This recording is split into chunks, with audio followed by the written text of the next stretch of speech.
Welcome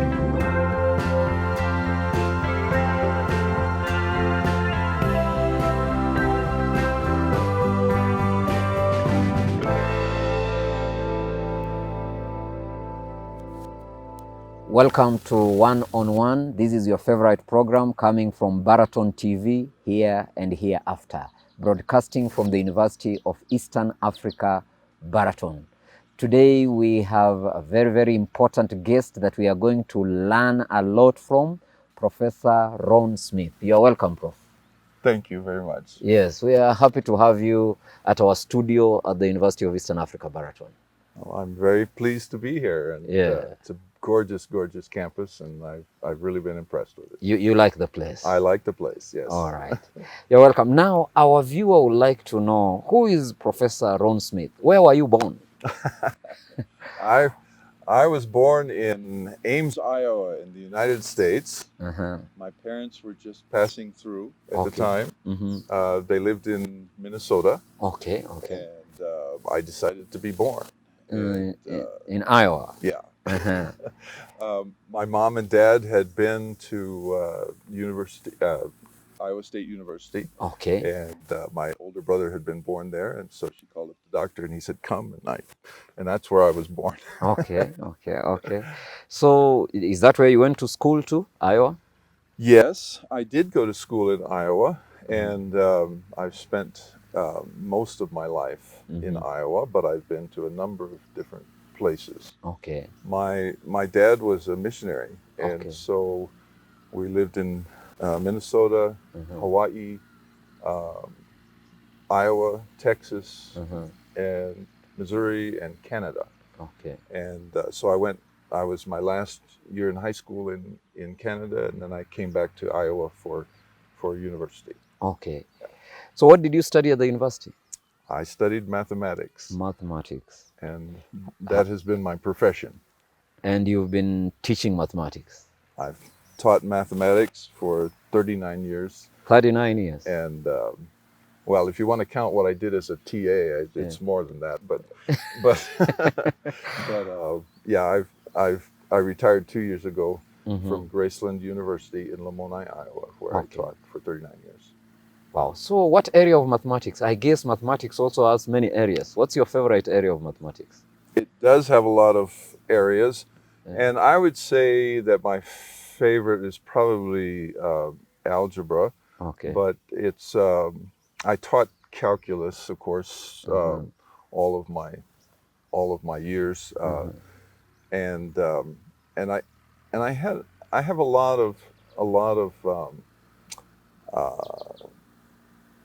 of different interests, but algebra was what I got my degree in. And so that's what you've been teaching. Yes. And how are your students, considering that across the world there seems to be a problem with understanding mathematics? Well, definitely, all of us spend our lives training ourselves how to think. Yes. And mathematicians look at things a little bit differently than other people. And so we have to train ourselves, and it's difficult. It's like any other thing. You have to train yourself. If you're, physical, you have to go out and you have to work out, and you have to try again, and it's hard at first, and then it never really gets easier, but it gets more rewarding as you learn how to do things. And I make lots of mistakes, okay, but I've learned to check my mistakes and correct them and try and correct them. And yes. And I found that when I was doing some of the sciences and some of the psychology and a lot of those things to me just made sense. But I knew that people would be talking about them very differently in 5 years than they were talking now. At that time. Yeah. And there's something about the enduring quality of mathematics that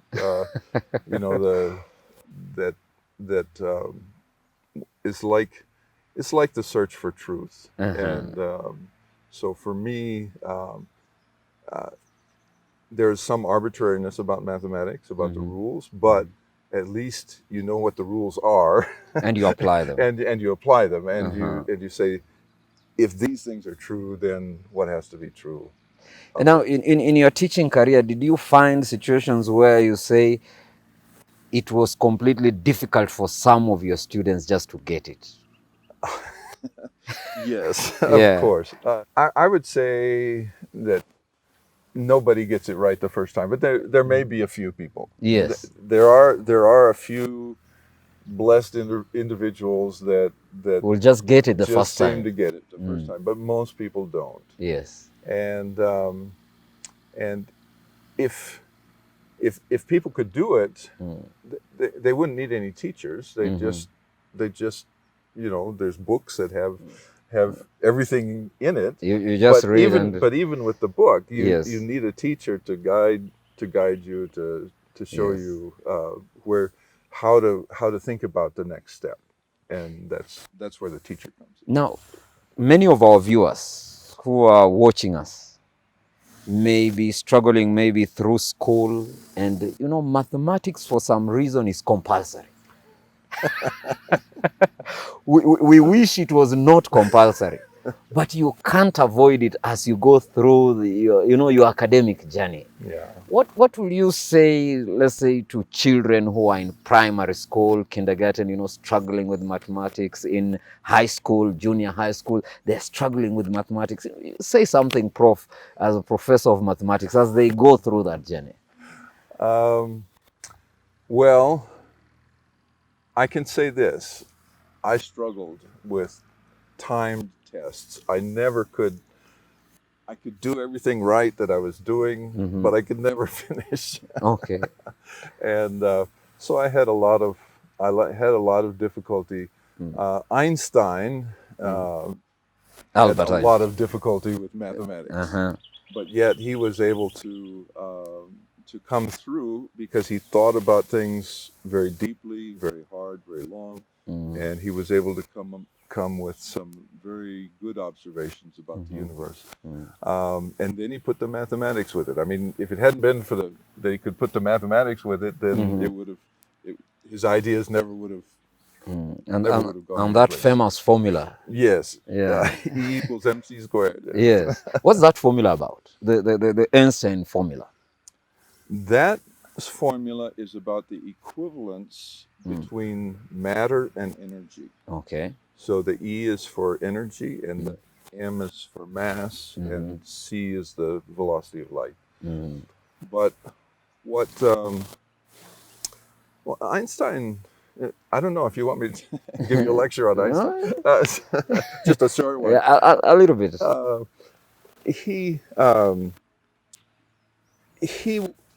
He showed that if you looked at the universe differently from the way Newton did, that you could explain gravity without having to believe in some extra force. That gravity was just a product of the geometry of the universe. And if you take time into account as well as space, then if you jump up and come down, you're coming down at a different time than when you started, and you're actually going in a straight line because space has been deformed by the massive Earth that's underneath us. Okay. So he was trying to explain the force of gravity. Yes, yes. Yeah. And he would have liked to have explained all of the forces of the universe. He spent the rest of his and he did such a good job by just introducing time as the fourth dimension. Yeah. His observations, his predictions have been over and over and over. The experimental evidence says that his predictions are very good, and so this became the accepted view of the universe by physicists. But there still are some other forces, the weak force and the strong force of nuclear forces, that they can't explain by like adding geometry to the universe. And so the best they've done is like 11 dimensions, but that's too many. That's too many dimensions for most people to even think about. So Okay. so they say, okay, well, we'll think about forces instead of thinking about The dimensions. geometry. Yeah. But Einstein believed in God, Okay. and of course I believe in God, and I think that our pursuit of these things in physics and mathematics and astronomy and all of these things help us to understand a little bit better About God. We believe that God created everything, that He has all power, and there are things that we don't comprehend that He comprehends. Now, something important you have said, which our viewer needs to take note, is that as a scientist, because maths is a science, and physicist, that doesn't cause you to reject God. Absolutely not. It affirms your faith in God. It does. Because, you know, sometimes there are concepts that come and say the more you get educated and the more you go into science, the less you believe in God. And even in some places, they think that the white people who are very, very educated have less belief in God, you know, that kind of thing. I know. But it is a good testimony today to our viewer to know that with all the mathematics training and teaching you have done for 39 years, you believe in God. I absolutely do. I have seen miracles that that have occurred, that because of God, He doesn't make us believe in Him. No. And He gives us our agency. We have the opportunity to choose the way that we're going to look at the world and the way that we're going to react to things. But I think there is truth, and all truth is independent in the sphere in which God created it. So we can pursue truth, and many people do without. And they say, okay, I don't need God as a hypothesis. And that's a very famous quote. But, Yes. And indeed, we can pursue truth without believing in God. But if we're going to find the truth, I believe that we need to understand God as well as the physical world around us. And I believe that my faith in God has left me free to it hasn't conflicted with anything. But there's a difference here between facts and theories. Facts are those things which are observed and reported. Yes. Theories are the things that we tell ourselves. They're the stories that we make up to bring all the facts, to organize the facts. Yeah, for our understanding, our perception of things. Right. Yes. And so we have many different theories. But my father taught me that once we get to the facts, the facts aren't going to be they'll always be true if they're at least if they're true facts. I mean, some observations aren't really true or aren't don't. But it's the theories that get in the way. Okay. And so if we remember that, we can always go back to the facts. And the facts do not, for me, ever have. They've never blocked my faith in God. They have not affected your faith in God.